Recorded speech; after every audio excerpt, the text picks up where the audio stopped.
సర్వశక్తిమంతుడు అయిన ప్రభువా, మీ ఘనమైన నామమునకు కృతజ్ఞతాస్తుతులు చెల్లిస్తూ ఉన్నాము. మీరు ఎంతైనా నమ్మదగిన దేవుడము, అనుదినము మా పట్ల వాత్సల్యత చూపుతున్నటువంటి వాడము. అందును బట్టి మీకు స్తోత్రాలు చెల్లిస్తూ ఉన్నాం ప్రభా.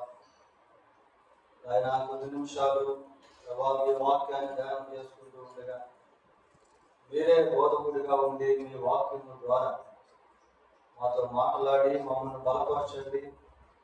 ఈ వర్తమానంలో నుండి మేము ఏదైతే నేర్చుకోవాలో, ఏదైతే మార్చుకోవాలో ప్రభా వాటిని చేయగలుగుటకు కృపదయ చేయమని మా రక్షకుడు అయిన యేసుక్రీస్తు పరిశుద్ధమైన నామములో ప్రార్థన చేస్తున్నాము తండ్రి. ఆమేన్.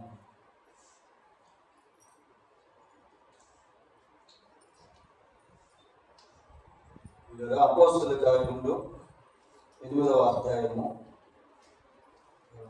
9 నుంచి 24 వచ్చిన వరకు మనం ఉత్తర ప్రతిగా చదువుతున్నాం. ఈ వచనాల్లో మనకు ఒక మ్యాజిక్ మ్యాన్, గారడి విద్దగలవాడు కనిపిస్తాడు. ఎవరా వ్యక్తి? సీమోను. సీమోను అనే ఒక మనుషుడు లోగడ ఆ పట్టణంలో గారడి చేయొచ్చు, తానెవడో ఒక గొప్పవాడని చెప్పుకొనొచ్చు సమరయ జనులను విభ్రాంతి పరచుచుంది. సీమోను అనే ఒక మనుష్యుడు, సీమోను అనే ఒక మనుష్యుడు. ఈ మనుష్యుడు అనేటువంటి పదాన్ని మనం జ్ఞాపకం చేసుకుంటే యోబు గ్రంథం 1వ అధ్యాయం 1వ వచనంలో ఊజు దేశమందు యోబు అనే ఒక మనుష్యుడు, అలాగే లూకా సువార్త 2వ అధ్యాయంలో యెరూషలేమునందు సుమయోను అనే ఒక మనుష్యుడు. అందరూ మనుషులే పెరిగారు, కానీ వివిధ రకాల జీవితాలను జీవించేటువంటి వారు,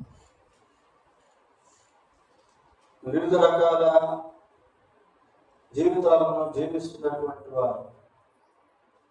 కొద్దిమంది దేవుని సంబంధమైన జీవితాలు జీవిస్తూ ఉంటే, కొద్దిమంది దేవుడు లేనటువంటి జీవితాలు, కొద్దిమంది దేవునికి విరోధకరమైనటువంటి జీవితాలు, కొద్దిమంది దేవుని ఆత్మచేత నడిపించబడేవారుగా ఉంటే, మరికొద్దిమంది దురాత్మల చేత నడిపించబడేటువంటి వారుగా ఉంటారు.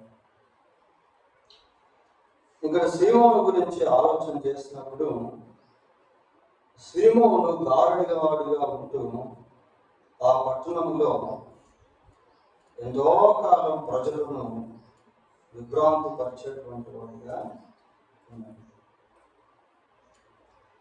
మరి ఎటువంటి గారడీలు చేశాడో మనకు తెలియదు. ఈ గారడీ విద్య అనేటువంటిది 2 రకాలుగా ఉంటుంది. ఒకటి నైపుణ్యతను బట్టి చేసేటువంటిది. అప్పుడప్పుడు ఇంద్రజాల ప్రదర్శకుల గురించి మనం చూస్తూ ఉంటాం. ఇంద్రజాల ప్రదర్శకులు గారడి విద్యలు చేస్తారు. వాళ్ళు ఎలా చేస్తారు అంటే, దే హ్యావ్ సమ్ స్కిల్స్, కొన్ని నైపుణ్యతలు, చమత్కారాలు కలిగి గారడి విద్య చేస్తారు. టెక్నికల్గా కొన్ని నైపుణ్యతలు కలిగి ఇంద్రజాల ప్రదర్శనలు చేసేటువంటి వారిగా ఉంటారు. ఇంకొంతమంది గారడి విద్యలు ఎలా చేస్తారు అంటే, దురాత్మల సహాయంతో చేస్తారు. వాళ్ళకి స్కిల్స్ అనేవి ఉండవు. దురాత్మల సహాయంతో కూడా గారడి విద్యలు చేసేటువంటి వాళ్ళు ఉంటారు. హిప్నాటిజం అని, తర్వాత సోద చెప్పుట అని, చాటుబాటు చేయడం అనేది, మాంత్రిక విద్యలు అభ్యసించడం, రకరకాలుగా గారడీలు చేసేటువంటి వాళ్ళు ఉంటారు. ఇతను ఎలా ఉన్నాడు అంటే తానెవడో ఒక గొప్పవాడని చెప్పుకొనొచ్చు. He seeks reputation among the people. ప్రజల్లో తాను ఒక గొప్పవాడిగా ఉండాలి అనేటువంటి ఉద్దేశాన్ని ఈ వ్యక్తి కలిగి ఉన్నాడు. ప్రజలు అతన్ని చూసి ఏమనుకున్నారు అంటే కింద వచనంలో దేవుని మహాశక్తి అని ప్రజలు అతను చూసి అనుకున్నారు. బైబిల్లో కొంతమంది దేవుడు లాగా పిలవబడాలని కోరుకున్నారు. ఫర్ ఎగ్జాంపుల్ నిమ్రోదుల గురించి ఆది కాండంలో మనం చదువుతాం. ఆ దినాల్లో నిమ్రోద్ అనేటువంటి వ్యక్తి ఎలా ఉండేవాడు అంటే గొప్ప పరాక్రమశాలిగా. కాబట్టి ప్రజలు ఆయన గురించి ఎంతో గొప్పలు చెప్పుకునేవాడు. కనుక అతనేమో ఏం చేసేవాడు అంటే he wants to be called as a God. ఒక దేవుడిగా పిలువబడాలి అని నిమ్రోదు కోరుకున్నాడు. తర్వాత ఐగుప్తు దేశాన్ని పరిపాలించినటువంటి ఫరో కూడా ఐగుప్తు దేశంలో he wants to be all in Egypt. ఐగుప్తు దేశంలో అన్ని నేనే అనేటువంటి విధానంలో ఫరో ప్రవర్తించాడు.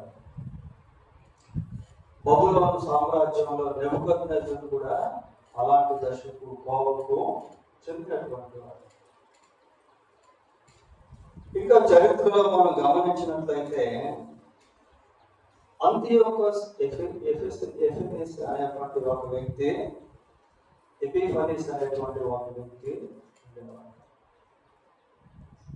ఈ అంతియోకస్ ఎపిఫనీస్ అనేటువంటి వ్యక్తి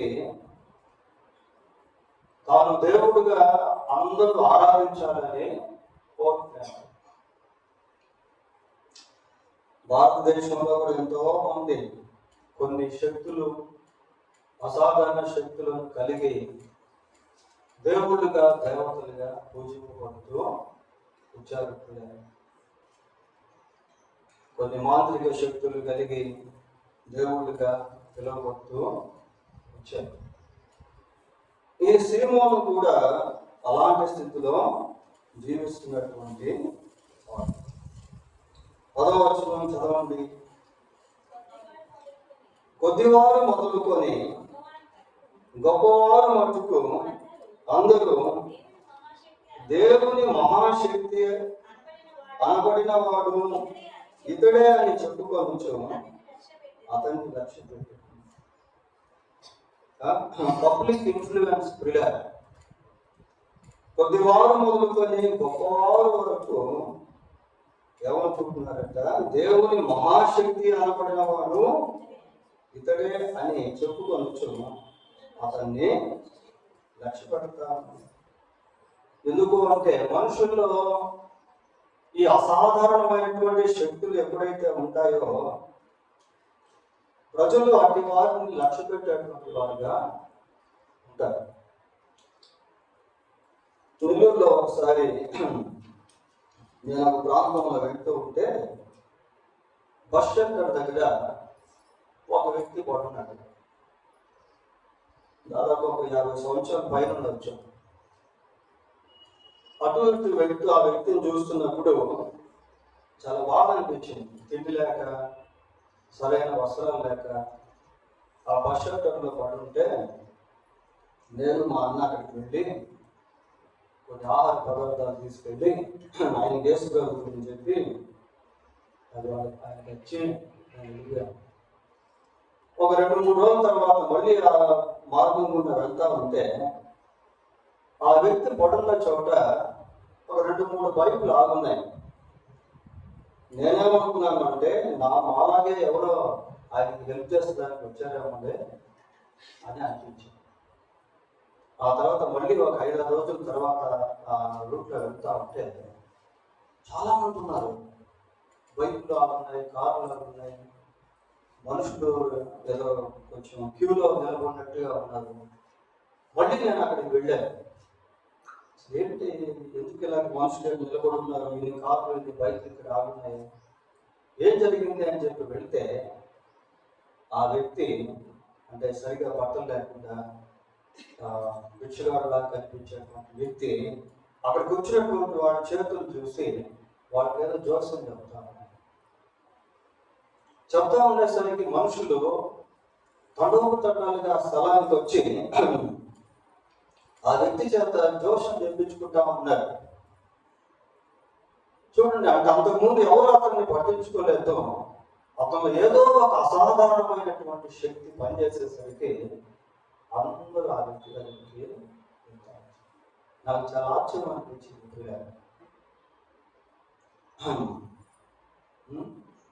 కనుక సామాన్య మనుషుల్లో అసాధారణమైనటువంటి శక్తులు కనిపించినప్పుడు ప్రజలు ఆకర్షించబడతారు.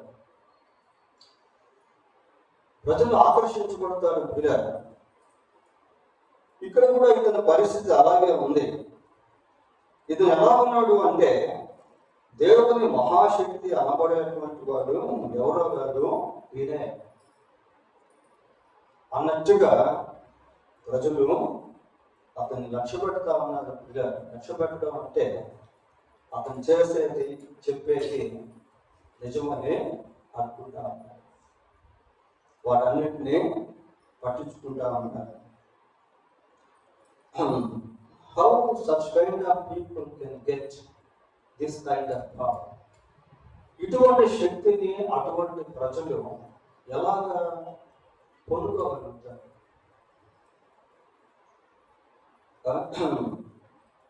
అపవాది హవ్వతో మాట్లాడుతూ, మీరు ఎప్పుడైతే ఆ వృక్ష ఫలములు తింటారో ఎలాగుంటారని చెప్పాడు, దేవతల్లాగా.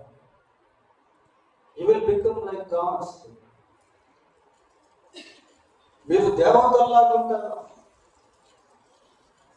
సైతాను యొక్క ఉద్దేశం కూడా అదే పడిగా, మహోన్నతునితో నన్ను సమానునిగా చేశాడు.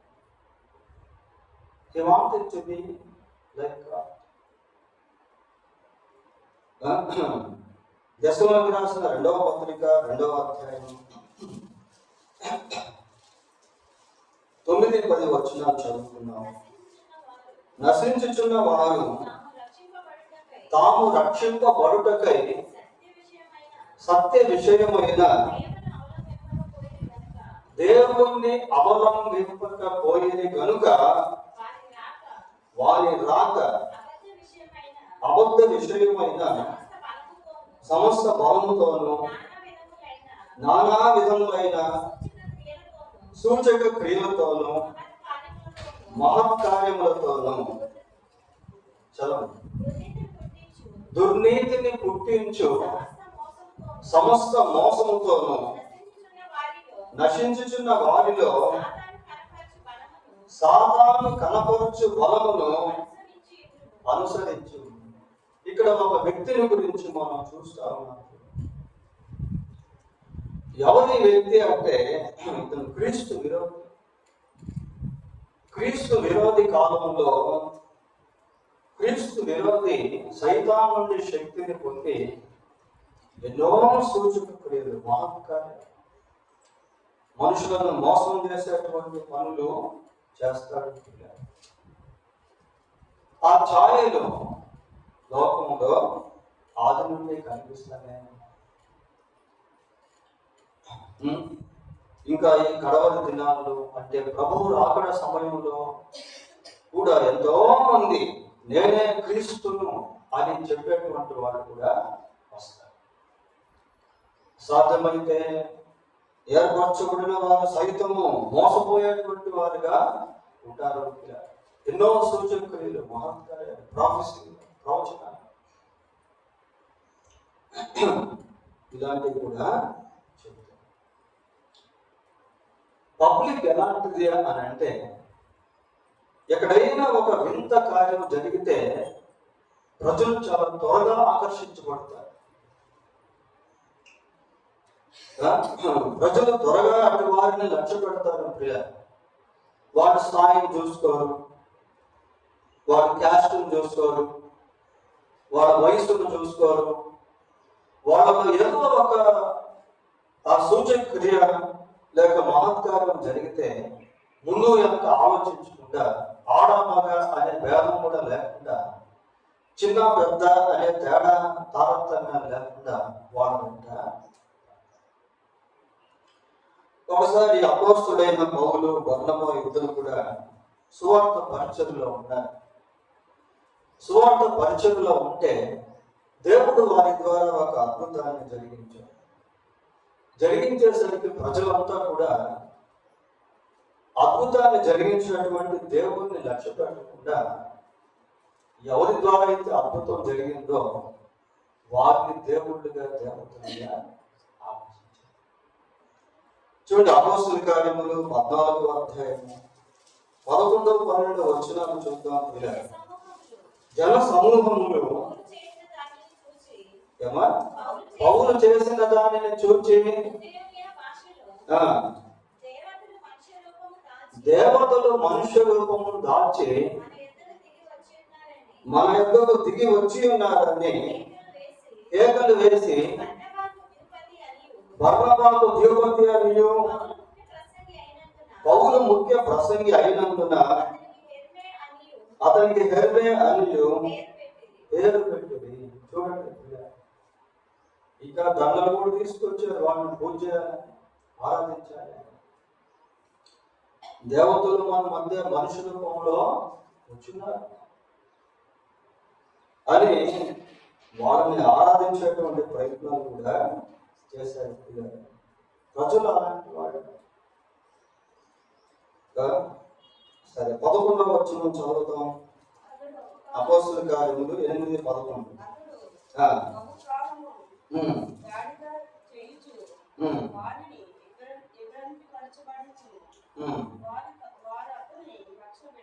చాలు. అతడు బహుకాలము గారడీలు ఎంతకాలం చేశాడో తెలియదు. బహుకాలము గారడీలు చేయొచ్చు వారిని విభ్రాంతి పరచినందున వారందరూ కూడా ఎన్ని సంవత్సరాల నుంచి గారడీలు చేస్తా ఉన్నాడో తెలియదు. చూడండి, లోకంలో కొన్ని ప్రాంతాల్లో దేవుని బిడ్డలు లేనటువంటి స్థలాల్లో, దేవుని సేవకులు లేనటువంటి వెళ్ళనటువంటి స్థలాల్లో ఎన్నో సంవత్సరాలు ఇటువంటి చీకటి కార్యాలు జరుగుతూ వచ్చాయి. మన భారతదేశంలో కూడా ఎన్నో సాంఘిక దురాచారాలు పూర్వకాలంలో ఉండేవి. పూర్వ దినాల్లో ఉండేవి. సతీ సహగమనం, భర్త చనిపోతే బతికున్నటువంటి భార్యను తీసుకెళ్ళి ఆ భర్త చిత్తుతో పక్కనే పడుకోబెట్టి ఆమెను కూడా కాల్చేశారు. తర్వాత దేవదాసి సిస్టం, ఆడపిల్లలను దేవతలకు సమర్పించి గ్రామాల్లో వారిని దేవదాసులుగా చేసేటువంటి ఎన్నో దురాచారాలు, ఎన్నో సంవత్సరాలు, ఎన్నో ప్రాంతాల్లో అది జరుగుతూ వచ్చింది. ఇక్కడ కూడా అటువంటిదే. ఎంతో కాలముగా మరి ప్రజలు ఆ గారడీలు చేసేటువంటి వ్యక్తిని చూసి దేవుని మహాశక్తి ఇతడే అని అతన్ని లక్ష్య పెడుతూ జీవిస్తూ ఉన్నారు. ఆ సమయంలో సువార్తికుడైనటువంటి ఫిలిప్పు ఆ ప్రాంతానికి వెళ్ళాడు. సువార్తికుడైనటువంటి ఫిలిప్పు ఆ ప్రాంతానికి వెళ్ళాడు. మరి విలియం కేరీ భారతదేశానికి వచ్చిన తర్వాత సతీ సహగమన విషయంలో ఎన్నో పోరాటాలు సాగి దాన్ని నిర్మూలించారు. ఇక దీంట్లో మనం గమనించాల్సింది ఏంటంటే, ప్రభువునందు విశ్వాసం వచ్చినటువంటి మనము అంధకారంలో ఉన్నటువంటి ప్రజలకి దేవుని వెలుగును చూపించేటువంటి వారుగా we should be such kind of people who show the light the people who are in the darkness. చీకటిలో ఉన్నటువంటి ప్రజలకి దేవుని వెలుగును చూపించాల్సినటువంటి వారముగా మనము ఉండాలి. కొన్నిసార్లు మనం కూడా ఎట్లా ఉంటాము అంటే, ఈ గారడి వాడి పేరేంటి? సీమోను పేరు. ఈ సీమోన్ అనేటువంటి పేరు యేసుక్రీస్తు శిష్యుల్లో కూడా ఒక ఆయనకు ఉంది. ఎవరికి? పేతురు. మంచి పేరే పెట్టుకున్నాడు, కానీ సైతాను పక్షం మనం జీవిస్తాడు. మనలో కూడా కొద్దిమంది అలాగే ఉంటారు. పేర్లేమో దేవునికి సంబంధించినవి, క్రియలు మాత్రం సైతానికి సంబంధించినవి ఉంటాయి. పేర్లేమో మంచిగానే ఉంటాయి పిల్లలు, కానీ క్రియలు మాత్రం ఎలా ఉంటాయంటే ఆ పేరుకు తగినట్టుగా ఉండవు. ఇతనికి పేరేమో బాగానే ఉంది, కానీ ఇతను దేవుని పక్షమందు లేడు. అటువంటి సమయంలో ఆ పట్టణానికి ఫిలిప్పు వచ్చాడు. 12వ వచనం చదవండి. అయితే ఫిలిప్పు దేవుని రాజ్యమును గూర్చి, యేసుక్రీస్తు నామమును గూర్చి సువార్త ప్రకటించుచు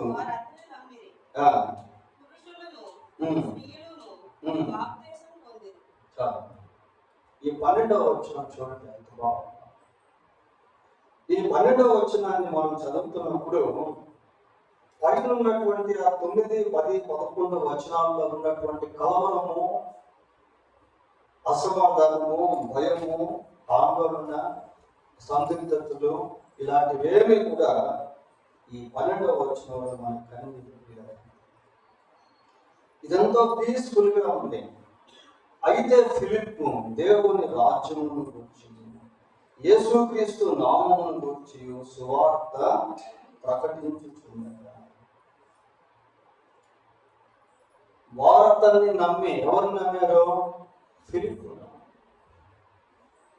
అయినేమో అతన్ని నమ్మినటువంటి వాళ్ళు ఈ కింద వచనంలో వార్తని నమ్మి పురుషులను స్త్రీలను బాప్తిస్మము. ఎప్పుడైతే ఫిలిప్పు ఆ ప్రాంతానికి వచ్చాడో అక్కడ ఎంతో ప్రశాంతత అనేది నెలకొల్పబడింది. ఏది మనుషులకు అవసరమో, ఏది మనుషులకు ప్రాముఖ్యమో అనేటువంటిది ఫిలిప్పు చేస్తాడు. ఫిలిప్పు ఎప్పుడైతే సువార్త ప్రకటించాడో, యేసుక్రీస్తు ప్రభువుని గురించి తెలియజేశాడో, ప్రజలు చీకటిలో నుండి వెలుగులోనికి వచ్చారు. వీళ్ళ దేవుని యొక్క సువార్తను ప్రజలకు తెలియజేయాలి. ప్రజలకు తెలియకపోతే వాళ్ళు భ్రమలోనే జీవించి దాంట్లోనే చనిపోతారు. ప్రజలు ఆ చీకటిలోనే, అంధకారంలోనే జీవించి దాంట్లోనే చనిపోతారు. ఫిలిప్పు ఎప్పుడైతే ఈ ప్రాంతానికి వచ్చి సువార్త ప్రకటించాడో, ప్రజలు చీకటిలో నుండి వెలుగులోనికి వచ్చారు, భ్రమలో నుండి గ్రహింపులోనికి వచ్చారు.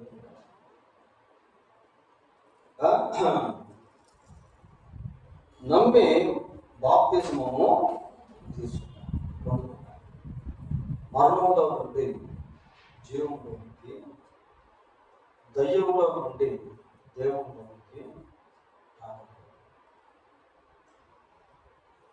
అయితే ఫిలిప్పు ఏమో చెప్తున్నాము, అయితే ఫిలిప్పు దేవుని రాజ్యమును గురించి, దే ఆర్ సీకింగ్, వాళ్ళు ఏం చేస్తున్నారు అంటే అసాధారణమైనటువంటి వాటిని వెతుకుతా ఉంటే ఫిలిప్పు సామాన్యమైనటువంటి సువార్తను ప్రకటిస్తారు. ప్రజలకు ఈరోజు కావాల్సింది అద్భుతాలు కాదు, సూచక్రియలు కాదు, దేవుని సువార్త. కొరింథీయులకు రాసిన మొదటి పత్రిక 1వ అధ్యాయము కొరింథీయులకు రాసిన మొదటి పత్రిక మొదటి అధ్యాయము 22-23 వచనాలు చూద్దాం. యూదులు సూచక క్రియలు చేయమని అడుగుచున్నారు, గ్రీసు దేశస్థులు జ్ఞానము వెతుకుచున్నారు. అయితే మేము సిలువ వేయబడిన క్రీస్తును ప్రకటిస్తాము. యూదులేమో సూచక క్రియలు అడుగుతున్నారు చేయమని, గ్రీసు దేశస్తులేమో జ్ఞానాన్ని వెతుకుతున్నారు. కానీ మేము అలాంటివి చేయట్లేదు. మేమేం చేస్తున్నాం? సిలువ వేయబడిన క్రీస్తును ప్రకటిస్తాం. సిలువ వేయబడిన క్రీస్తును ప్రకటిస్తున్నాము. వీళ్ళ ఏది ప్రజలకు అవసరమో అది జరగాలి. ప్రజలు ఎప్పుడైతే విడుదల పొందుతారో బాగుపడిపోతారు.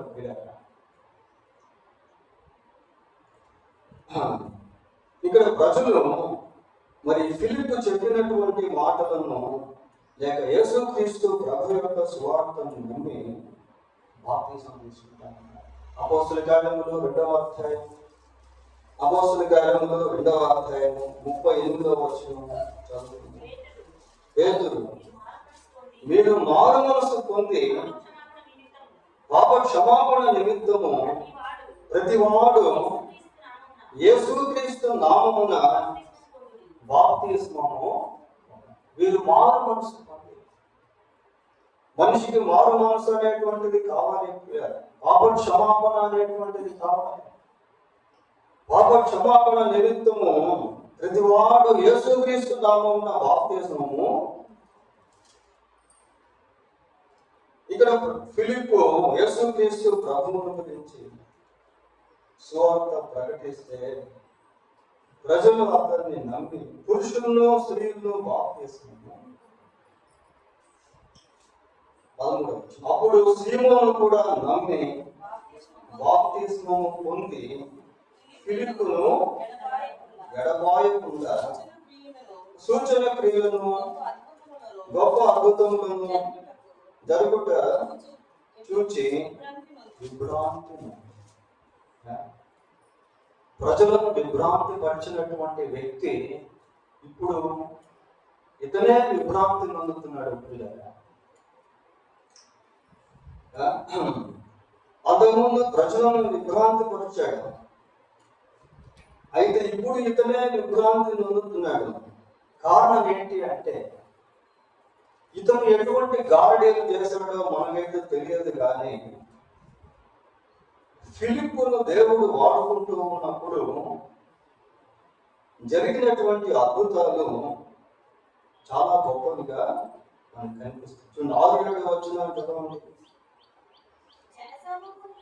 జనసమూహములు విని ఫిలిప్పు చేసిన సూచక క్రియలను చూచినందున అతడు చెప్పిన మాటలు ఎందు ఏక మనస్సుతో లక్ష్యముంచగా అనేకులను పట్టిన అపవిత్రాత్మలు పెద్ద కేకలు వేసి వారిని వదిలిపోయింది.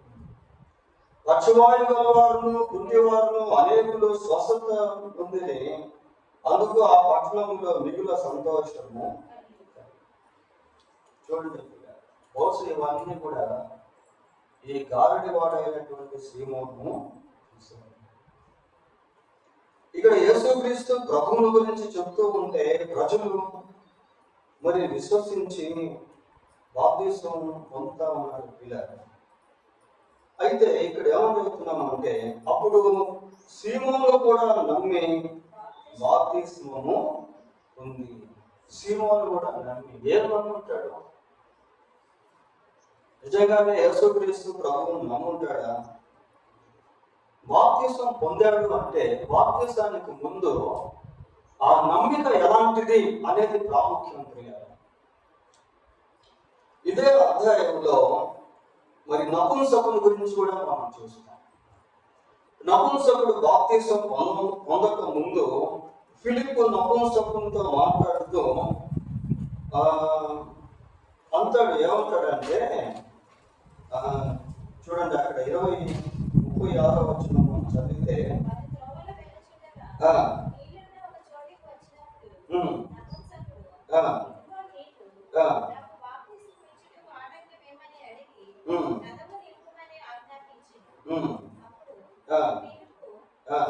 ఆజ్ఞాపించాను అన్న దగ్గర ఫుట్ నోట్స్ ఏముంది చదవండి. ఆజ్ఞాపించు మన దగ్గర కొన్ని ప్రాచీన ప్రతుల్లో చదవ అన్నమాట.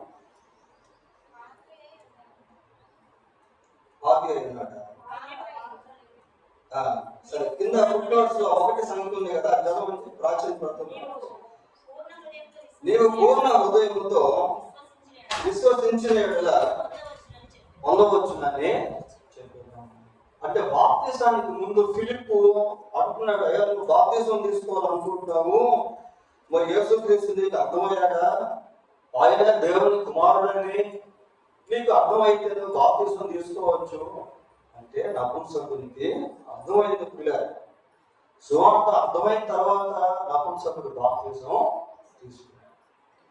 కనుక బాప్తిసానికి ముందు నమ్మిక అనేటువంటి దాంట్లో గ్రహింపు అనేది చాలా అవసరం.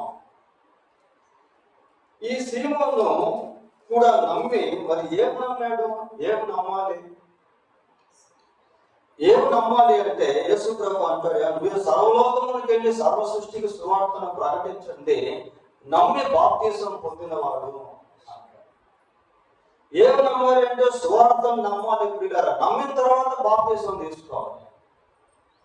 కానీ ఇతను తీసుకున్నటువంటి బాప్తిసంలో ఏదో వ్యత్యాసం అనేది జెన్యూన్ గా కనబడటం లేదు. ఇతడు కూడా అక్కడ మనం ఏం చెప్తున్నామంటే ఇతను కూడా సీమోను కూడా ఏం చేశాడంట, నమ్మి బాప్తిసము పొందిన తర్వాత వెళ్ళిపోవాలి కదా.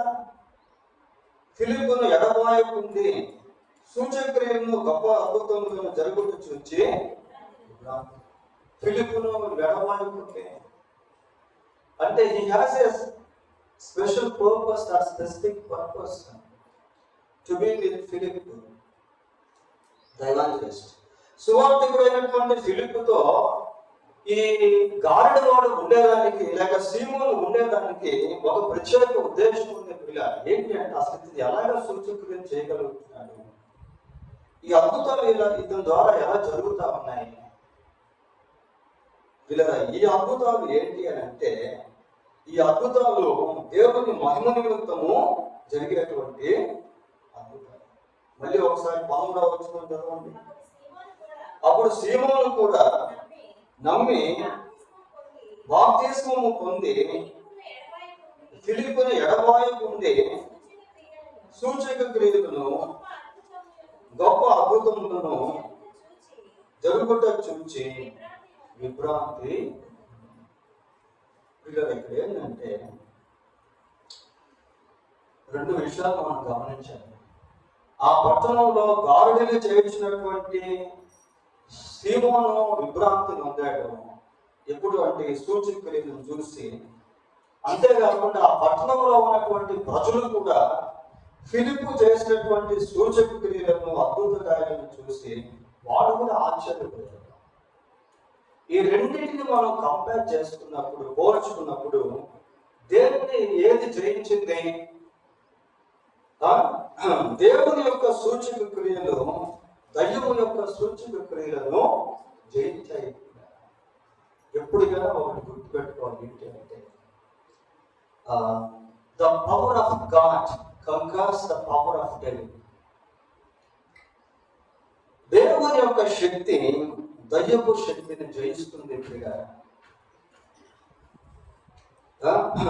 దయ్యపు శక్తిని జయిస్తుంది. మోషే ఐగుప్తు దేశానికి వెళ్ళాడు. మోషే అహరోను ఇద్దరు వెళ్ళి ఫరో ఎదుట నిలువపడ్డారు. నిలువపడి వాళ్ళ కర్రను ఫరో ఎదుట వేస్తే కర్ర ఏమైపోయింది? అప్పుడు ఫరో దగ్గర కొద్దిమంది మంత్రజ్ఞులు ఉన్నారు, వాళ్ళు కూడా పిలిచారు. చూడండి నిర్గమాకాండము 7వ అధ్యాయం 7వ అధ్యాయం 10వ వచనం. కాబట్టి మోషే అహరోనులు ఫరో యొద్దకు వెళ్ళి చేసిరి. అహరోను ఫరో ఎదుటను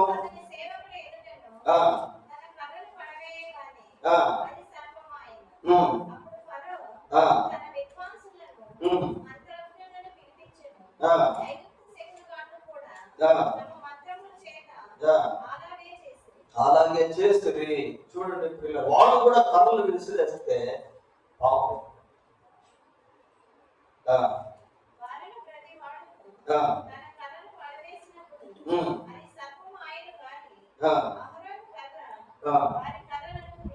వారి కర్రలను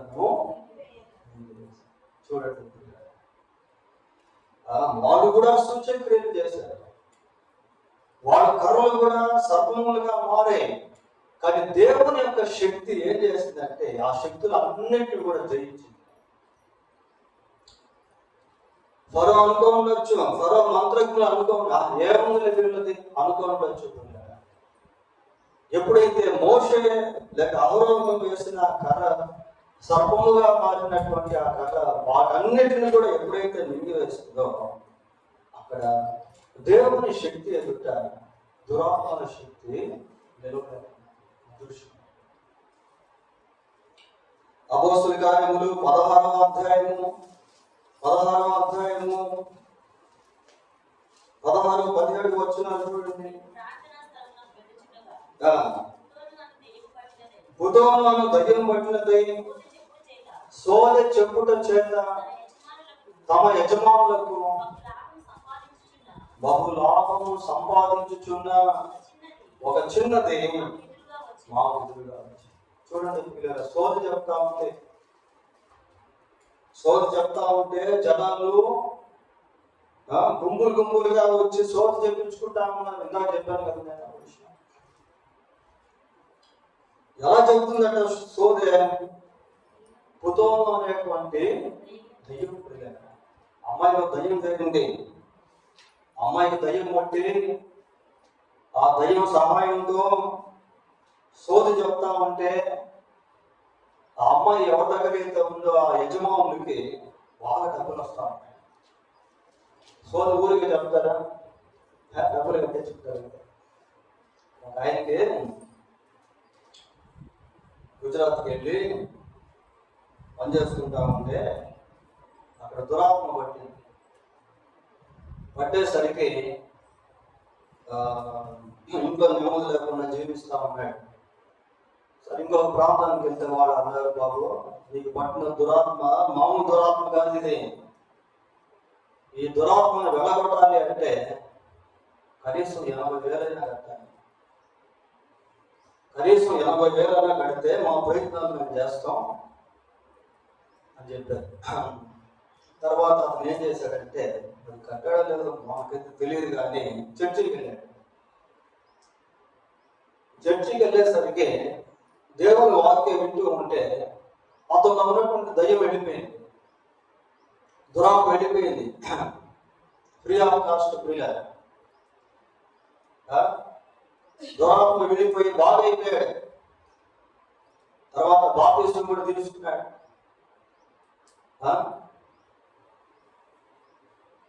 కాబట్టి దేవుడు ఇచ్చేటువంటి విడుదలలో దేవుని ప్రేమ అనేది ఉంటుంది, అక్కడ స్వప్రయోజనం అనేది ఉంటుందో.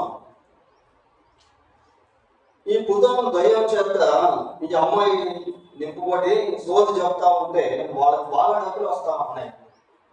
ఆ మార్గం గుండా రోజు వీళ్ళు వెళ్తున్నారు. ఎవరు పౌరుషులు వెళ్తా ఉంటే ఆ దయ్యం వీళ్ళ గురించి కూడా చెప్పింది. ఏమని చెప్పింది ఎవరు ఒకసారి? ఈ మనుషులు చూడండి వీళ్ళ గురించి ఎట్లా చెప్తా ఉండదు. సర్వోన్నతుడైన దేవుని దాసులు, వీరు మీకు రక్షణ మార్గము ప్రకటించువారై ఉన్నారని కేకలు వేస్తాం. చూడండి పిల్లలు, దయ్యాలకి దేవుడు ఎవరో తెలుసు, దేవుని సేవకులు ఎవరో తెలుసు, దేవుడు ఇచ్చే రక్షణ ఏంటో తెలుసు, సువార్త కూడా తెలుసు. దేవుని వాక్యం కూడా తెలుసు.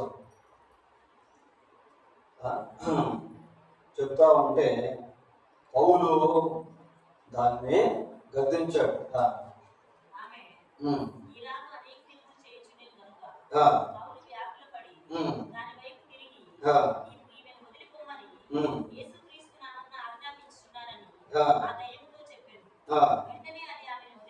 వెంటనే అది ఆమెను వదిలిపోయింది. చూడండి, ఎప్పుడైతే దేవుని నామములో ఉన్న శక్తి అక్కడికి వచ్చిందో దురాత్మ శక్తి వెళ్ళిపోయింది. ఇందాక మీకు చెప్పాను కదా, దేవుని శక్తి దురాత్మ శక్తిని జయిస్తుంది. చాలా మందికి మందిరానికి వెళ్తానే ఉంటారు, కానీ మళ్ళీ ఈ అన్ని సంబంధమైనటువంటి తాయెత్తులు పెట్టించుకోవడం, బొట్లు పెట్టడము, కాపుల పిల్లలకి అరిగాళ్ళ కింద రాయడము, దిష్టి తీయడము, దండలు వేయడము, సోదరు చేయించుకోవడము, జాతకాలు చూపించుకోవడము, మంచి రోజులు చెడ్డ రోజులు ఆచరించడము, మంచి తేదీలు ఉన్నాయా లేదా చూసుకోవడము, అమావాస్య పౌర్ణమి ఇలాంటి రావుకాలాలు అలాంటివి అనుసరించడం మనలో కూడా చాలా మంది చేస్తారు. చేసేవాడు ఉన్నారు అట్లా దేవుడు. అవన్నీ కూడా సైతానికి సంబంధించి, దేవునికి సంబంధించిన కావా ఎంత అన్యులంటే బాబు వాడికి తెలియదు. వాడి మందిరానికి పోరు, వాడి చేతిలో బైబిల్ ఉండదు. మేము యేసు ప్రభువును నమ్ముకోక ముందు మా కుటుంబంలో కూడా ఇలాంటివన్నీ ఉండేది. అందుకే నేను ఈ పేర్లు మీకు వరుసగా చెప్పగలిగాను. కానీ ప్రభువును నమ్ముకున్న తర్వాత ఎప్పుడూ వాటి జోలికి వెళ్ళలేదు. We never follow. దేవుని శక్తి సైతాను శక్తిని జయిస్తుంది. పరిస్థితులు ఎలా ఉన్నా కూడా ప్రార్థన చేసుకోవాలి తప్ప ఇట్లాంటి దరిద్రమైనటువంటి ఆచారాలు మాత్రం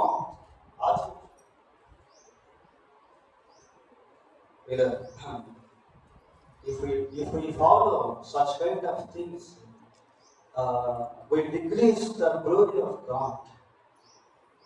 అటువంటి ఆచారాలు ఆచరిస్తే నీవు దేవుని యొక్క మహిమను కించపరుస్తున్నావు అని అర్థం. కొద్దిమంది అలా చేసేవాడు ఉన్నారు. అటువంటి వారి విషయంలో దేవుడు చాలా దుఃఖపడతాడు.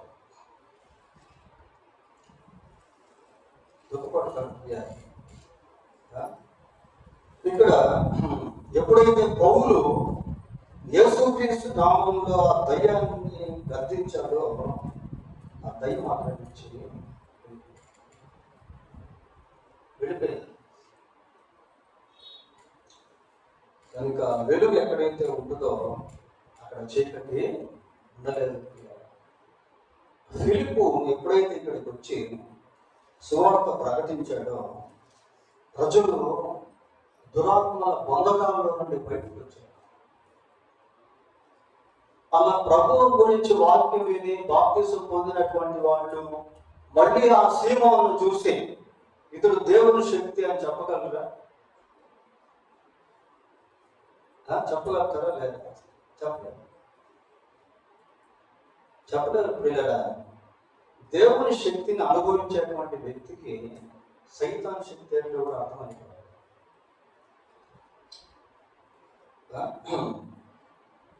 సరే, ప్రజలు ఇక్కడ బాప్తిసం పొందారన్న సంగతి ఎప్పుడైతే యెరూషలేములో ఒక సభ ఉంది, ఆలోచన సభ,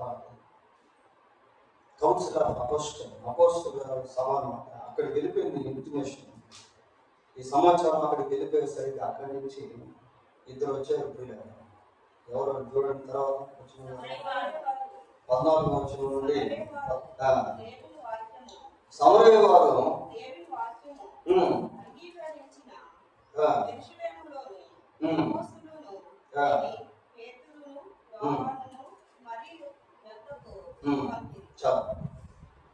సమరయ వారు దేవుని వాక్యమును అంగీకరించేదని యెరూషలేములోని అపోస్తలులు విని పేతురును యోహానును వారు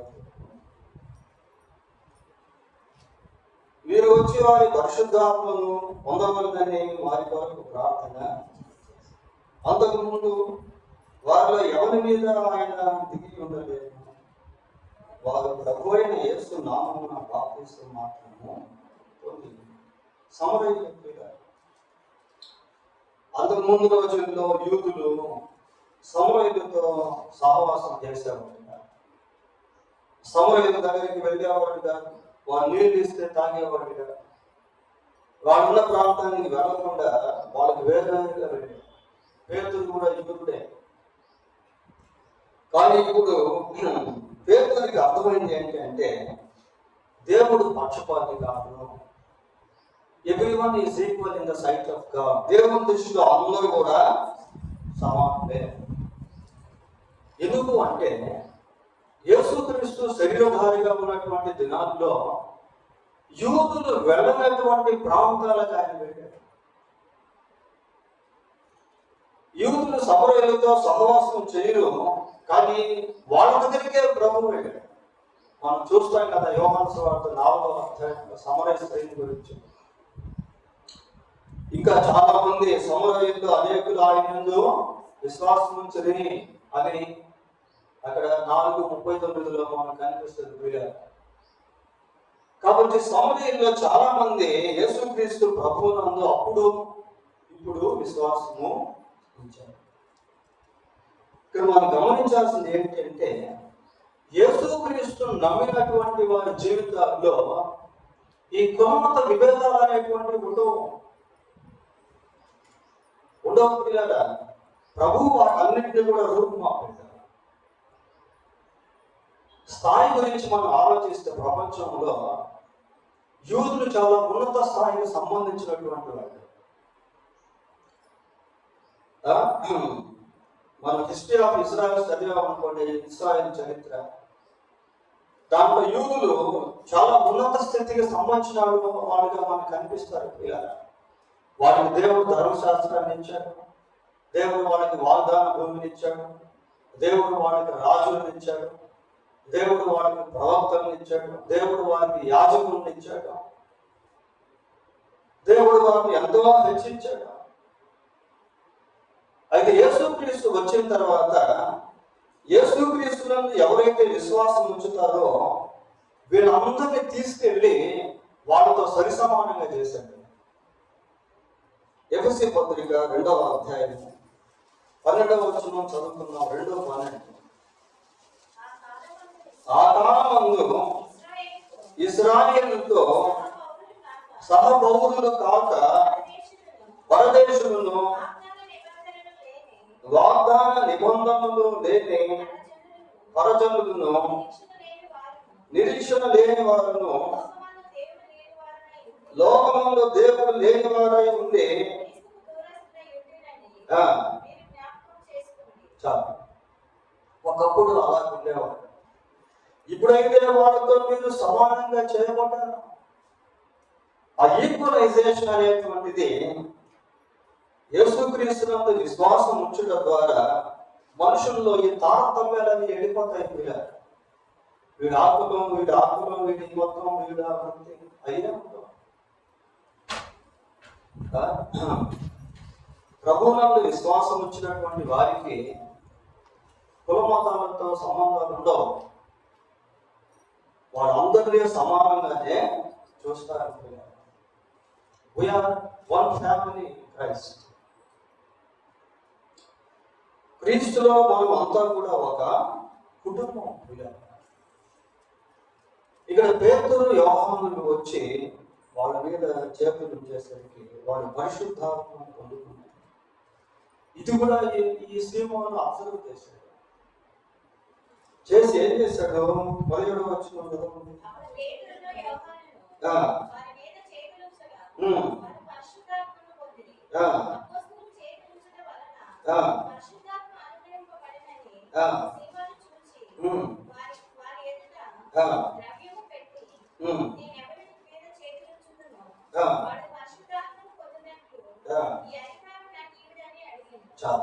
చూడండి, మళ్ళీ సీమోనులో ఇంకొక లూప్ హోల్ అనేది మనం చూస్తా ఉన్నాం. అపోస్తలుల చేతులుంచడం వల్ల పరిశుద్ధాత్మ అనుగ్రహించబోట సీమోను చూచి వారి ఎదుట ద్రవ్యము పెట్టి ఒక రకంగా లంచం ఇస్తున్నట్టుగా ప్రియ ద్రవ్యం పెట్టి ధనం వెండిని పెట్టి ఏమంటాడంటే, నేను ఎవరి మీద చేతులు ఉంచుతున్నా వారు పరిశుద్ధాత్మ పొందినట్లు ఈ అధికారం నాకీయుడని అడిగాను. నాకీయుడని అడిగాను. అందుకు పేతురు, నీవు ద్రవ్యం ఇచ్చి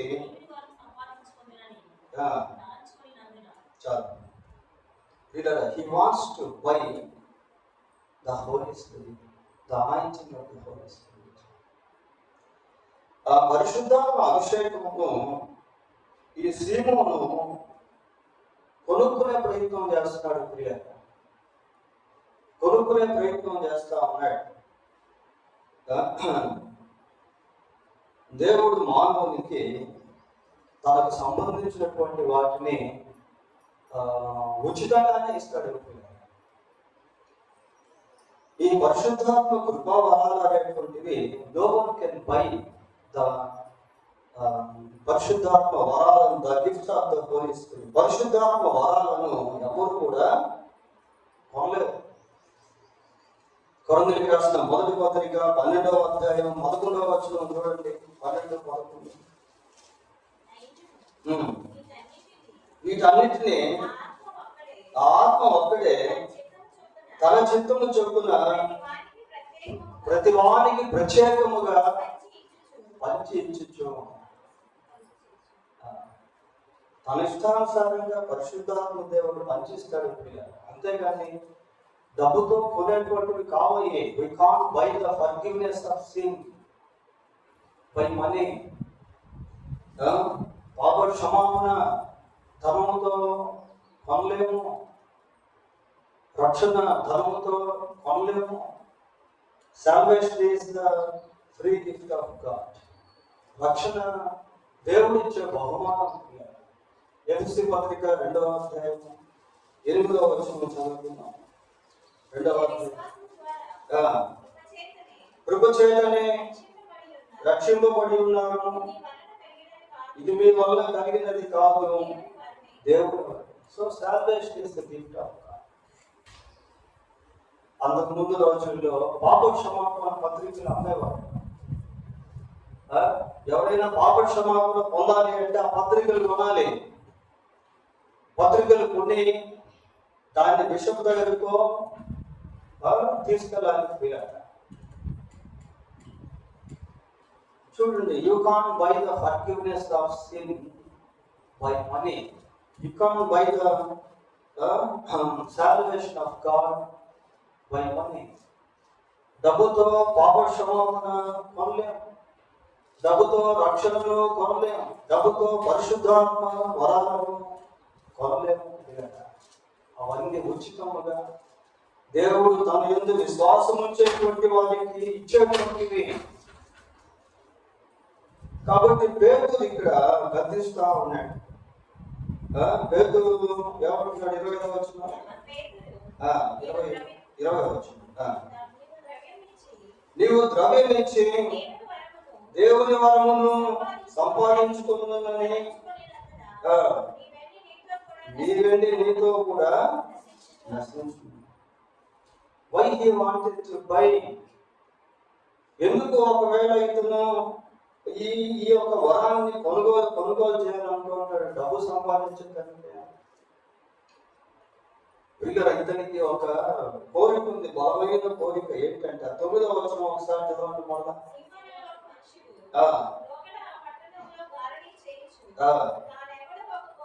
తానెవడో ఒక గొప్పవాడని చెప్పుకోవచ్చు. ప్రజలు నన్ను చూసి గొప్పవాడు అనుకోవాలి. That is his heartful thought, heartful desire, heartful ambition. అదే అతని యొక్క హృదయ వాంఛ. ప్రియులారా, పేతురు గద్దించు. కొన్నిసార్లు మన జీవితంలో సేవకుడు గద్దిస్తే లేక దేవుడు గద్దిస్తే దానికి గద్దింపుకు లోపడకపోతే మనం సరిచేయబడలేము. ప్రియులారా, కొద్దిమందికి చెప్తే ఇది మా కాదులే అనుకుంటారు, మా గురించే చెప్పాడు ఈయన అనుకుంటారు పిల్లలు. కానీ లోపల దేవుడు నీతో స్పష్టంగా మాట్లాడినప్పుడు you need to look at your God to talk you. నీకు బోధించిన, నీతో మాట్లాడేటువంటి దేవుని వైపు నువ్వు చూడాలి. God reveals our loopholes when we come to His presence, when we listening His word. దేవుని వాక్యాన్ని వింటున్నప్పుడు, దేవుని సన్నిధికి వస్తున్నప్పుడు దేవుడు మనతో మాట్లాడుతాడు. 21వ వచనం, నీ హృదయము నీ దేవుని ఎదుట సరైనది కాదు కనుక ఈ కార్యమందు నీకు పాల్పొంపులు. నీ హృదయము దేవుని ఎదుట సరైనది కాదు. మరి ఎలా బాప్తిస్మం తీసుకున్నాడు? దేవుని నమ్మాడు. బాప్తిస్మం తీసుకునేటప్పుడు హృదయాన్ని సరి చేసుకోవాలి కదా. పిల్లల కొద్దిమంది బాప్తిసాలు తీసుకుంటారు కానీ హృదయాన్ని సరి చేసుకోకుండానే బాప్తిసాలు తీసుకుంటారు. దేవునితో సమాధానం పడకుండానే బాప్తిసాలు తీసుకుంటారు.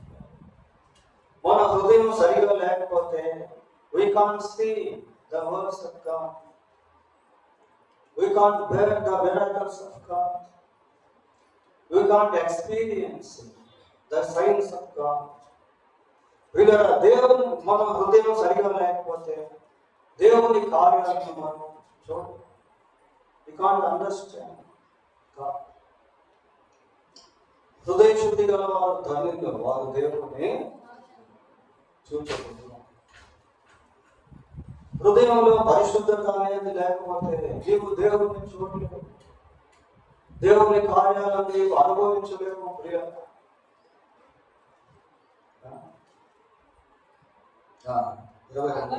కాబట్టి నీ చెడుతనమును మానుకొని మారు మనసు పొంది ప్రభువును వేడుకొనుము. ఒకవేళ నీ హృదయాలోచన క్షమింపబడవచ్చు. ఎటువంటి మంచి సలహా! పై భాగంలో గద్దింపును చూసాం, కింద భాగంలో ఒక మంచి సలహాను చూస్తాం. సలహా అయినా తీసుకోవాలి, గద్దింపు అయినా తీసుకోవాలి. కాబట్టి ఈ నీ చెడుతనము మానుకొని మారు మనస్సును పొంది. ఇందాక మనం చదివాము 2:30 అపోస్తలుగా, మీరు మారు మనసు పొంది పాప క్షమాపణ నిమిత్తం ప్రతి వాడు యేసుక్రీస్తునామమున ఉన్న బాప్తిస్మము. మారు మనసు పొందకుండానే బాప్తిజము తీసుకున్నాడు. ఈ మారు మనసు అనేటువంటి ప్రక్రియ 2 భాగాలుగా ఉంటుంది. ఒకటి యేసుక్రీస్తును రక్షకుడిగా అంగీకరించేటప్పుడు, రెండవదిగా జీవితాంతం మన బలహీనతను సరి చేసుకునే విషయంలో మారు మనసు. ఇంకా ఎక్కడైనా మనం బాప్తిజం తీసుకున్న తర్వాత, దేవుని నమ్ముకున్న తర్వాత కూడా మన జీవితంలో ఎక్కడైనా దేవునికి విరోధకరమైనటువంటి కార్యములు ఉంటే వాటి విషయంలో మారు మనసు పొందాలి. యోబు గ్రంథం 11వ అధ్యాయము 13వ వచనం చూడండి. యోబు గ్రంథం 11వ అధ్యాయము 13వ వచనం, చిన్నగా నిలిపిన ఎడల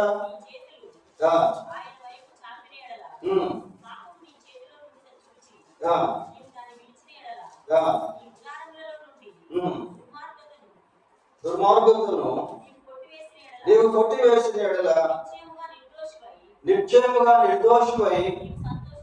చూడండి ఇప్పుడు ఎంత బాగుందో. ఇవన్నీ నువ్వు చేస్తే నిశ్చయంగా నీవు నిర్దోషమైపోతావు, నీవు సంతోషించే వ్యక్తిగా ఉంటావు. అవి చేయకుండా సంతోషించలేము. ప్రియ, పాపం హృదయంలో పెట్టుకొని మనం సంతోషంగా జీవించలేము. ఇవన్నీ కూడా విడిచిపెట్టమని, తీసివేస్తామని చెప్తాను. కాబట్టి ఈ నీ చెడుతనము మానుకొని మారు మనసు పొంది ప్రభువును వేడుకొనుము. ఒకవేళ నీ హృదయాలోచన క్షమింపబడవచ్చు.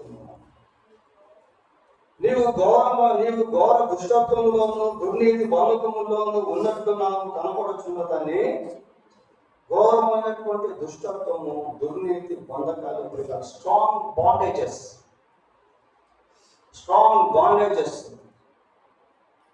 ఈ మాంత్రికులు, సోద చెప్పేవాళ్ళు, వాళ్ళకి బంధకాలు ఎలా ఉంటాయంటే చాలా స్ట్రాంగ్గా ఉంటాయి.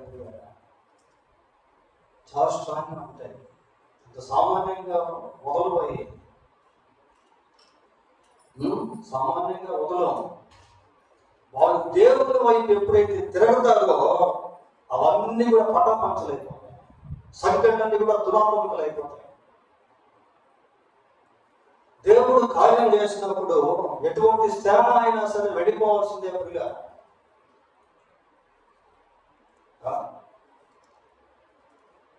గద్దించాడు, సలహా ఇచ్చాడు. ఈ గద్దింపులు, సలహాలు అనేటువంటి ఏంటి అంటే అవి అవకాశాన్ని కల్పించేటువంటి, అవి అవకాశాన్ని కల్పిస్తాయి. ప్రియులారా, నీ దగ్గర గద్దింపు వస్తుంది అంటే, సలహా వస్తుంది, అర్థం ఏంటి? You have one more chance or many more chances to correct yourself when you are getting the suggestions or rebukings. గద్దింపులు, సలహాలు నీకు ఇవ్వబడుతున్నాయంటే నీకు మళ్ళీ అవకాశం ఉంది అని అర్థం. అయితే ఇతనేం చెప్పాడు చూడండి చివరిగా. అందుకు సీమోను, మీరు చెప్పిన వాటిలో ఏదో నా మీదకి రాకుండా మీరే నా కొరకు ప్రభువుని వేడుకుంటుంది. మీరు చెప్పింది ఏది కూడా నా మీదకి రాకుండా నేను వేడుకుంటా అని చెప్పట్లేదు. పిల్లలు ఏమని చెప్తున్నాడు? నా కోసం మీరే వేడుకుంటారు. అంటే అతనికి మారు మనసు పొందాలని ఇష్టం లేదు, పశ్చాత్తాపడాలని ఇష్టం లేదు, హృదయాన్ని సరిచేసుకోవాలని ఇష్టం లేదు, పిల్లరా దేవునితో సమాధానం పడాలని ఇష్టం లేదు. హీఈస్ మేకింగ్ హిస్ హార్ట్ హృదయాన్ని కఠినం చేసుకునేటువంటి వ్యక్తిగా మీరే నా కోసం ప్రార్థన చేయండి. వీళ్ళరా ఎవరి బలహీనత కోసం వాళ్ళు ప్రార్థన చేసుకోవాలి. మీరే నా కోసం ప్రార్థన చేయండి. కొద్దిమంది అలాగే ఉంటారు, నా కోసం ప్రార్థన చేయండి అంటారు కదా, వాళ్ళ కోసం వాళ్ళు ప్రార్థన చేసుకోవాలి. నీకోసం ప్రార్థన చేసేదానికి దేవుడు నీకు సేవకులు ఇచ్చాడు. నీకోసం ప్రార్థన చేసేదానికి దేవుడు నీకు సంఘాన్ని ఇచ్చాడు. మంచిదే, చాలా సంతోషం. In the same time you must pray about his, you must correct yours. అదే సమయంలో నీ గురించి నువ్వు ప్రార్థన చేసుకోవాలి, నిన్ను నీవు సరి చేసుకోవాలి. ఈ సీమోను మరి సరి చేసుకున్నట్టుగా, సమాధానపడినట్టుగా, నిజంగా మారుమనసు పొందినట్టుగా దాఖలా మనకు కనబడుతుంది. తర్వాత అతని జీవితం ఏమైందో మనకు తెలియదు. కాబట్టి ఈ సీమోను యొక్క జీవితంలో కొన్ని విషయాలు మనకి వెన్ను తట్టేటువంటివిగా, మనల్ని మనం దేవుడి వైపు చూసి సరి చేసుకునేదానికి, మనల్ని మనం ప్రోత్సహించుకోవాలనేటువంటి విధంగా దీంట్లో మనము నేర్చుకుంటాము. దేవుడు తన వాక్యాన్ని దీవించుకున్నాక ప్రార్థన చేసుకుంటాం. ప్రభువైన మా తండ్రి, పరిశుద్ధుడైన మా దేవాన్ని మీకు వందనాలు, స్తోత్రాలు. మీ సువార్త వింటూ ఉన్న సమయంలో మారు మనసు పొందిన వారు మారు మనసు పొంది రక్షింపబడి నిజ దేవుడు అయిన మీ వైపు తిరిగినట్లుగా సహాయం చేయండి. మా జీవితాల్లో ఎంతో కాలం మీ సన్నిధికి వస్తున్నప్పటికీ ఇంకా ఏదైనా అన్ని సంబంధమైన ఆచారాలు మేము పాటిస్తూ ఉన్నట్లయితే వాటి విషయంలో మాకు జయము దయచేయండి. మీ శక్తి ముందు ఏ శక్తి నిలువలేదన్న సత్యాన్ని గుర్తించి మీకు ప్రాధాన్యత ఇచ్చేవారుగా, మీ సన్నిధిలో ప్రార్థించేవారుగా, మీ కంచెను వేసుకునేవారుగా ఉండినట్లు సాధించండి. ఇశ్రాయేలును కాపాడు, కొనకడు, నిద్రపోడు అని మీ వాక్యం సెలవిస్తూ ఉంది. మీ వైపు చూడగలిగినట్లు దయచేయండి. మా జీవితంలో ఇంకా ఎక్కడైనా మేము సరి చేసుకోవాల్సిన వాటి గురించి మీరు హెచ్చరించినప్పుడు, గర్దించినప్పుడు, అవకాశం ఇచ్చినప్పుడు దాన్ని చక్కగా సద్వినియోగం చేసుకుని మీ వైపు తిరగలిగినట్లుగా చేయండి. మా కొరకు వ్యక్తిగతంగా మీ సన్నిధిలో ప్రార్థన చేసేవారుగా, మొరపెట్టేవారుగా ఉంటున్నట్లు కృప దయచేయమని ఈ వర్తమానం విన్న మాకందరికీ దీన్ని దీవెనకరంగా చేయండి. మా రక్షకుడైన యేసుక్రీస్తు పరిశుద్ధమైన నామంలో ప్రార్థన చేస్తున్నాము తండ్రి. ఆమేన్.